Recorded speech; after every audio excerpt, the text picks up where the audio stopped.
Assalamualaikum warahmatullahi wabarakatuh. Ya, bersyukur kita kepada Allah Subhanahu wa taala dan berselawat kita kepada junjungan alam baginda Rasulullah Muhammad sallallahu alaihi wasallam. Kembali kita hari ini akan berbincang-bincang bersama Direktur Politeknik Negeri Luxmawe, Bapak Rizal Syahyadi yang sering kita panggil dengan Pak Didi. Selamat datang Pak Direktur. Apa kabar hari ini, Pak? Alhamdulillah sangat sehat. Pak Hatta, apa kabar hari ini? Alhamdulillah baik, Pak Direktur, Pak Didi. Ini kita diskusi pada hari ini, Pak Didi, lebih kepada ada input dari berbagai stakeholder dan juga Eduka tentang pendidikan vokasi. Kita tahu bahwa saat ini Indonesia dengan Undang-Undang Nomor 12 Tahun 2012 tentang pendidikan tinggi, di mana di situ ada 3 kategori pendidikan. Yang pertama sekali ada universitas, ada profesi, dan juga ada pendidikan vokasi. Tentunya mungkin banyak daripada masyarakat ataupun daripada Eduka sendiri tidak paham apa sih pendidikan vokasi itu.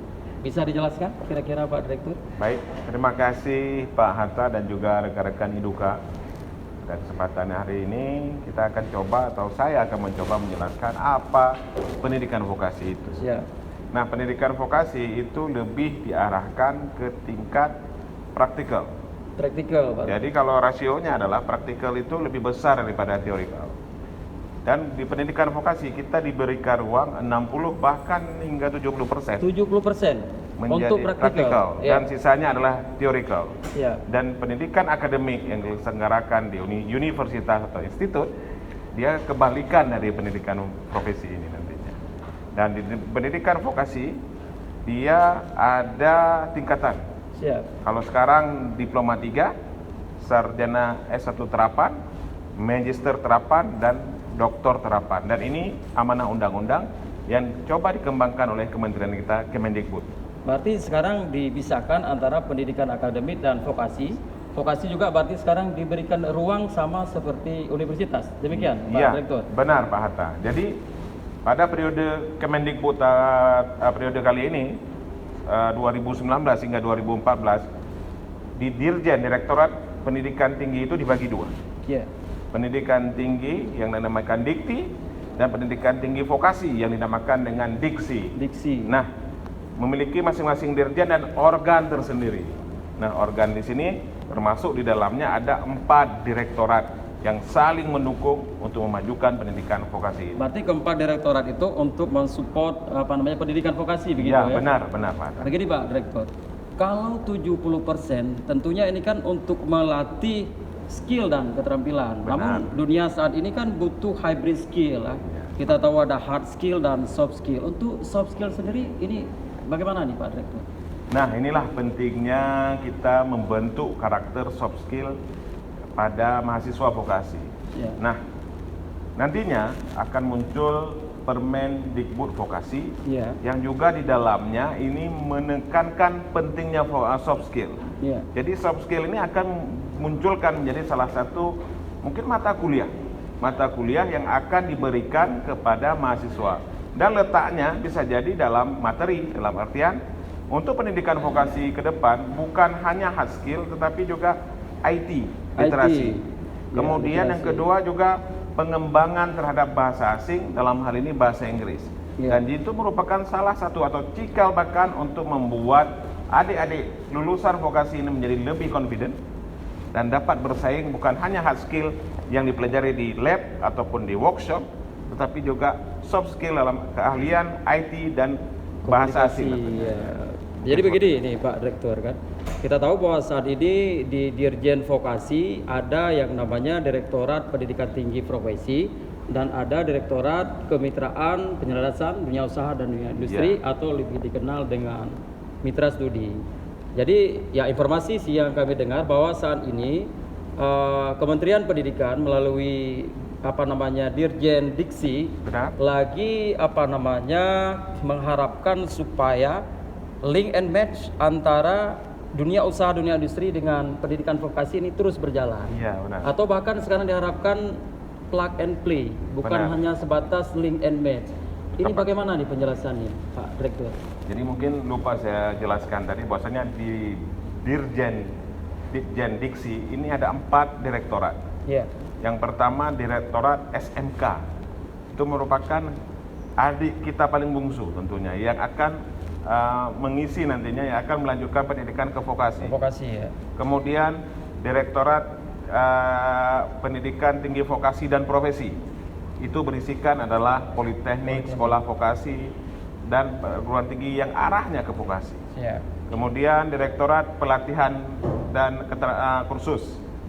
Yang keempat adalah seperti Pak Atta bilang, Direktorat Mitra Studi. Nah, Mitra Studi dalam hal ini juga mendorong bagaimana meningkatkan link and match, atau dengan kata lain plug and play tadi. Plug and play. Kalau sekarang plug and play. Nah, inilah yang memegang peranan adalah Direktorat Mitra Studi. Iya. Nah, bagaimana kehadiran Mitra Studi ini dapat mengkonekkan antara industri dan juga kampus tentunya. Berarti bridging ya, posisinya iya. sebagai bridging ya, Nah, Pak jadi di Direktur, sini ya? juga kita akan melihat perubahan nanti yang sangat besar. Yang sangat besar dalam artian bagaimana Direktorat Mitra Studi ini dapat bersinergi, dapat memberikan kemasan yang baru, rebranding, recampaign, yang mana pendidikan vokasi dalam hal ini politeknik di branding dengan merek yang baru, tentunya dengan merek yang sama tapi kemasan yang baru dan juga campaign yang baru, sehingga pendidikan vokasi ini menjadi pendidikan yang kelas 1 nantinya. Kelas 1, betul. Dan di beberapa negara yang memang sudah maju, itu pendidikan vokasi dalam hal ini politeknik terus dikembangkan, dan inilah yang akan diadop oleh kementerian kita. Ya, berarti kalau kita melihat di Australia ataupun di Jerman dan beberapa negara Eropa, pendidikan vokasi itu jauh lebih unggul dibandingkan dengan pendidikan tinggi yang lain. Benar. Begini nih Pak Direktur, ini kan banyak yang kurang paham tentang pendidikan vokasi ya. Kira-kira bisa nggak kira-kira Pak Direktur di Momod ini kan bisa melakukan campaign baik kepada calon mahasiswa baru maupun kepada end user yang akan menggunakan alumni politeknik. Apa sih kelebihan daripada alumni ataupun lulusan Politeknik Negeri Lok Sumawe dibandingkan dengan lulusan yang lain? Silakan Pak Direktur. Benar. Jadi khusus kepada lulusan program atau lulusan politeknik, dalam hal ini Politeknik Negeri Lok Sumawe, kita mempersiapkan sumber daya manusia yang siap pakai di dunia industri. Karena kita memang dipersiapkan. Pendidikan politeknik ini adalah jembatan dulunya awalnya. Lulusan SMK yang bekerja, yang dilatih dan dipersiapkan hanya sebagai pekerja, jadi kepalanya kerja, sedangkan sarjana yang banyak dihasilkan untuk banyak mendesain, berpikir ya, betul. Nah, disinilah kehadiran politeknik pada awalnya menghubungkan lulusan SMK, bridging juga dengan akademisi. Nah, pola ini terus berubah. Politeknik dalam hal ini Politeknik Negeri Lok Sumawe terus berkembang dan sudah ada sarjana terapan. Nah, sarjana terapan inilah untuk mengcover, dan lulusan Politeknik Negeri Lok Sumawe selain juga hard skill-nya memang menjadi konsumsi utama, juga pada kesempatan ini ingin saya sampaikan bahwasanya lulusan politeknik sudah dilengkapi dengan surat keterangan pendamping ijazah, yang pada tahun ini kita mengeluarkan sertifikat kompetensi untuk seluruh lulusan yang lisensinya adalah BNSP. Ini merupakan nilai jual dari lulusan Politeknik Negeri Lok Sumawe untuk dapat bersaing dan bersanding dengan lulusan yang lain, dan dapat menjawab kebutuhan dari rekan-rekan Iduka tentunya. Siap. Jadi begini nih Pak Direktur, kita tahu bahwa salah satu untuk menghasilkan lulusan yang unggul, terampil dan profesional yang seiring sejalan dengan kebutuhan dunia usaha maupun dunia industri, atau seiring sejalan dengan revolusi industri 4.0 saat ini, tentunya kan dibutuh kurikulum yang berbasis industri. Iya, benar.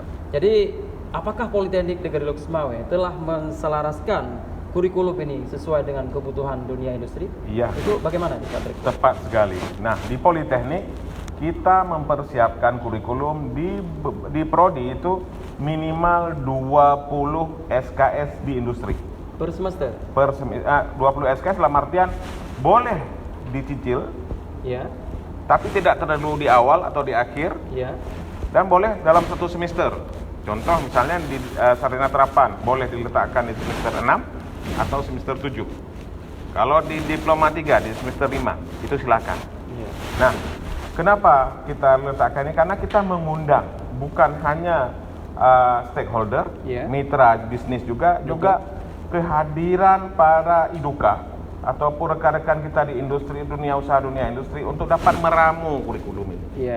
Meramu dan juga kita hadirkan rekan-rekan industri ini untuk mengajar. Dan pada tahun atau semester ini Politeknik Negeri Lok Semawe menyediakan 50 jam untuk masing-masing prodi 50 jam mengajar setiap dari industri IDUKA. Jadi kita memberikan ruang. Jadi di sini IDUKA dapat hadir di kampus Politeknik Negeri Lok Semawe untuk berpartisipasi. Setelah kurikulumnya disusun, bagaimana kita memasaknya? Ini dimasak bersama gitu. Nantinya di akhir ataupun di kuliah industri nantinya mereka juga akan ditempatkan di rekan-rekan industri untuk merasakan bagaimana hasil racikan bumbu, olahan masakan, bagaimana rasanya. Ya kalau kira-kira kurang pas, kita akan merevisi kembali, menyempurnakan kurikulumnya. Apa yang salah? Tapi terus sangat dinamis ya. Iya, benar. Tetapi kurikulum, kalau prinsip kurikulum kita di Politeknik, kita tidak ada yang sempurna, tetapi kita ingin selalu mengupdate informasi, mengupdate kurikulum sesuai dengan kebutuhan industri yang sangat dinamis. Dinamis sekali, betul. Terlebih di tengah pandemi COVID-19 ini, yang memang IT atau teknologi ini sangat dibutuhkan, sehingga kita membutuhkan adaptasi yang sangat tinggi. Kemudian begini nih Pak Direktur, kan kita tahu bahwa pernah saya membaca di di bidang bahasa kalau tidak salah ada ide ataupun gagasan dari Direktur Politeknik Negeri Lok Semawe yang kita anggap itu sangat luar biasa, itu pernah mencetuskan tentang Dewan Penasihat Industri. Biasanya kalau kita lihat di kampus-kampus itu kan yang ada cuma Dewan Penyantur. Namun ada wacana dari Bapak sendiri selaku Direktur itu supaya lahirnya Dewan Penasihat Industri. Ini fungsinya untuk apa nih Pak Direktur kira-kira terhadap pengembangan pendidikan vokasi yang selama ini terus digaung-gaungkan, bukan hanya Menteri Pendidikan dan Kebudayaan, tetapi ini digaung-gaungkan oleh Presiden kita Bapak Jokowi. Karena bagaimanapun lulusan dari Politeknik ini akan berperan aktif di industri. Nah, peran ini tentunya tidak dapat kita lihat, ada blind spot yang memang tidak tampak oleh kita. Nah, disinilah perlu kehadiran Dewan Penasehat Industri. Bagaimana mereka dapat memberikan vitamin, stimulus yang blind spot ini yang memang tidak dapat kita lihat sudut pandang bagaimana. Dan ini juga sama seperti Dewan Penyantun memberikan arahan, terutama di industri di sini yang memang kita sangat terbatas. Ketika kita di kampus, terkadang kita lupa dengan lingkungan industri. Kehadiran Dewan Penasehat Industri ini dapat memberikan energi positif, bagaimana perannya dapat mewarnai kampus vokasi ini yang lebih berwarna. Berarti singkatnya yang diharapkan oleh Bapak Direktur ini bagaimana kurikulum yang ada di Politeknik itu industry based education. Benar. Ini terakhir nih Pak Direktur kan. Politeknik kan sudah berusia 33 tahun. Tentunya kan banyak alumni ya, kalau tidak salah saya sudah belasan ribu alumni yang telah mengisi posisi profesional baik di perusahaan skala lokal, nasional dan juga internasional. Ini setahu Pak Direktur yang menjabat baru 1 tahun setengah, kira-kira ada nggak kepercayaan dari perusahaan-perusahaan besar terhadap lulusan Politeknik Negeri Lok Semawe, semacam rekrutmen, program magang dan lain sebagainya. Ini bagaimana nih penjelasan nih Pak Direktur? Alhamdulillah kepercayaan itu kita dapatkan. Didapatkan. Industri itu lebih suka tertarik dengan fresh graduate dan mereka datang langsung ke kampus Politeknik Negeri Lok Semawe. Nah, mereka kita memfasilitasi dengan segala kebutuhan dari industri, baik itu lulusan, tempat dan fasilitas, sehingga kedepannya kita berharap kedepannya kita akan mencoba mengundang lebih luas lagi atau mengadakan acara yang mungkin lebih continue dan seperti job fair arahnya ke situ. Jadi anak-anak sebelum mengikuti wisuda akan ada job fair, akan pekan di mana mereka dapat berinteraksi langsung. Ada bursa tenaga kerja. Sehingga mereka selain dapat membuka cakrawala dan juga memberikan kepercayaan kepada alumni-alumni kita, terutama kepada alumni yang telah berhasil, kita undang nantinya ke Politeknik mengisi ruang job fair yang coba kita planningkan Pak Hatta tahun depan, insya Allah sebelum wisuda.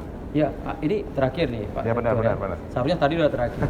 Itu kira-kira bisa nggak diberikan beberapa contoh perusahaan besar itu yang telah menggunakan jasa daripada alumni Politeknik Negeri Semawai?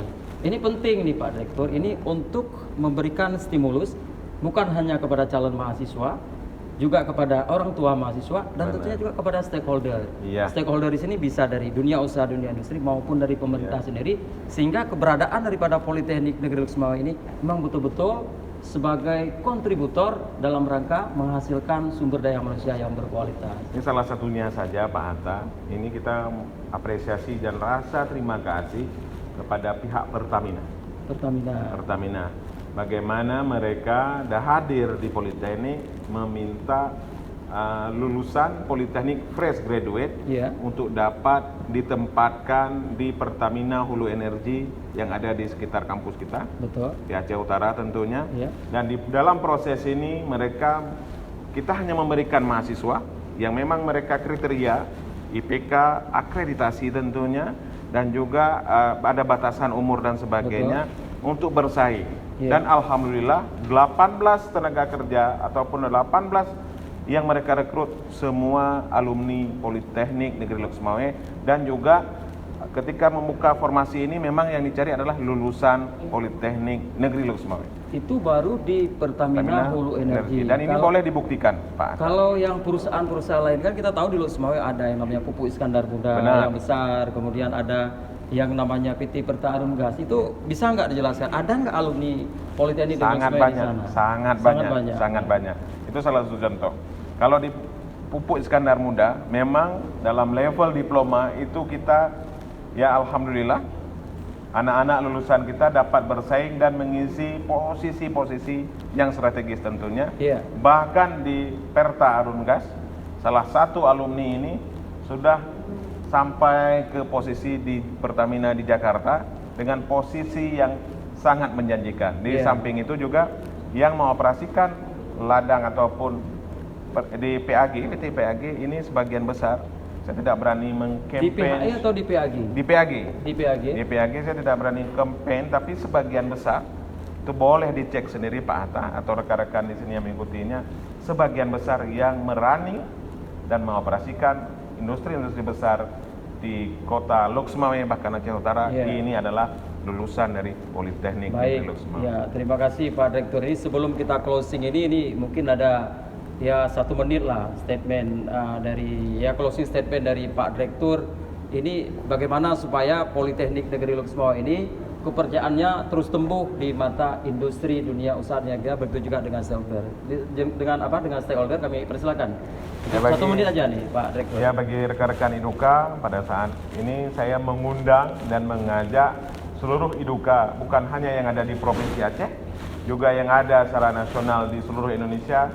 Politeknik siap bermitra dan siap menyediakan sumber daya lulusan atau pekerja sesuai dengan kebutuhan industri yang ada di rekan-rekan Iduka. Jadi silakan datang dan berkomunikasi dengan kami. Insya Allah kami siap bermitra dengan seluruh rekan-rekan Iduka yang ada di Aceh, bahkan di seluruh Indonesia. Demikian Pak. Baik, terima kasih Direktur Politeknik Negeri Semawai Bapak Rizal Sayadi yang telah berkenan memenuhi undangan kami dalam rangka berbincang-bincang, berdiskusi tentang pendidikan vokasi, yang kita harapkan bahwa pendidikan vokasi ini akan terus menggeliat dan lulusan-lulusan daripada pendidikan vokasi akan mampu mengisi posisi proporsional baik di perusahaan skala lokal, nasional, dan internasional. Amin. Baik, saya selaku host Muhammad Hatta, SSTMT, mengucapkan terima kasih atas segala perhatian, mohon maaf atas segala kekurangan. Billahi taufiq wal hidayah. Sebelum ditutup, iya, sebelum ditutup boleh kita hashtag vokasi kuat menguatkan Indonesia, boleh ya? Oke. Kita ulang Pak Direktur. Siap. Salam vokasi. Vokasi kuat menguatkan Indonesia. Billahi taufiq wal hidayah. Wassalamualaikum warahmatullahi wabarakatuh. Waalaikumsalam warahmatullahi wabarakatuh.